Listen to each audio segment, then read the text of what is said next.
جب اللہ تعالیٰ نے انسانوں کو پیدا کرنے کا ارادہ فرمایا تو سب سے پہلے حضرت آدم علیہ السلام کو مٹی سے پیدا کیا۔ اللہ نے الگ الگ طرح کی مٹی کو جمع کیا اور اسے ایک انسانی شکل دی۔ فرشتے حضرت آدم علیہ السلام کے جسم کو دیکھ رہے تھے جو ابھی بے جان تھا۔ پھر اللہ تعالیٰ نے حضرت آدم علیہ السلام میں روح پھونک دی اور وہ زندہ ہو گئے۔ روح پھونکتے ہی حضرت آدم علیہ السلام کو چھینک آئی اور چھینک آنے کے بعد انہوں نے کہا الحمدللہ۔ اللہ تعالیٰ نے فرشتوں کو حکم دیا کہ وہ آدم علیہ السلام کو سجدہ کریں۔ سبھی فرشتوں نے سجدہ کیا لیکن ابلیس نے نہیں کیا، اس نے سجدہ کرنے سے انکار کر دیا۔ ابلیس نے کہا میں آدم علیہ السلام سے بہتر ہوں، تو نے مجھے آگ سے بنایا ہے اور انہیں مٹی سے۔ اس تکبر کی وجہ سے اللہ تعالیٰ نے شیطان کو لعنتی قرار دیا اور اسے جنت سے نکال پھینکا۔ پھر ابلیس نے ارادہ کیا کہ وہ آدم علیہ السلام اور ان کی اولاد کو بہکائے گا اور ان کو اپنے ساتھ دوزخ میں لے کر جائے گا۔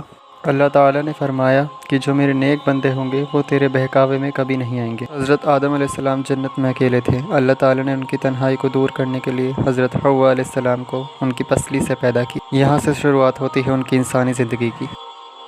السلام علیکم۔ کیسے شیطان نے حضرت آدم اور حوا علیہ السلام کو بہکایا؟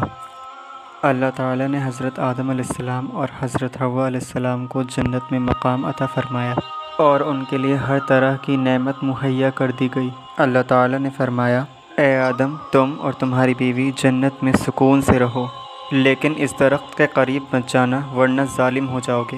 شیطان نے حضرت حوا علیہ السلام کو بہکایا کہ اگر تم اس درخت کے پھل کو کھاؤ گے تو ہمیشہ جنت میں ہی رہو گے۔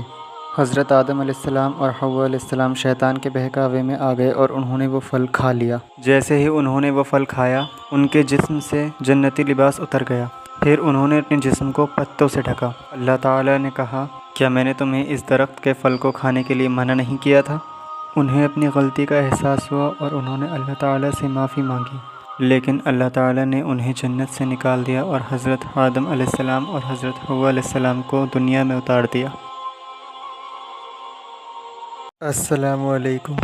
دنیا میں آنے کے بعد حضرت آدم علیہ السلام اور حضرت حوا علیہ السلام کی توبہ کی قبولیت۔ حضرت آدم علیہ السلام کو ہندوستان کے ایک پہاڑ سرندیپ پر اتارا گیا اور حضرت حوا علیہ السلام کو سعودی عرب جدہ میں اتارا گیا۔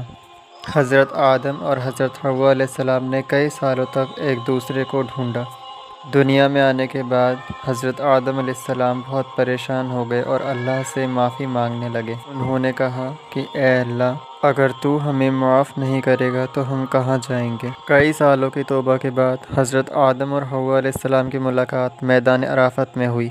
حضرت آدم علیہ السلام کو اللہ تعالیٰ نے اس دنیا کا پہلا نبی بنایا۔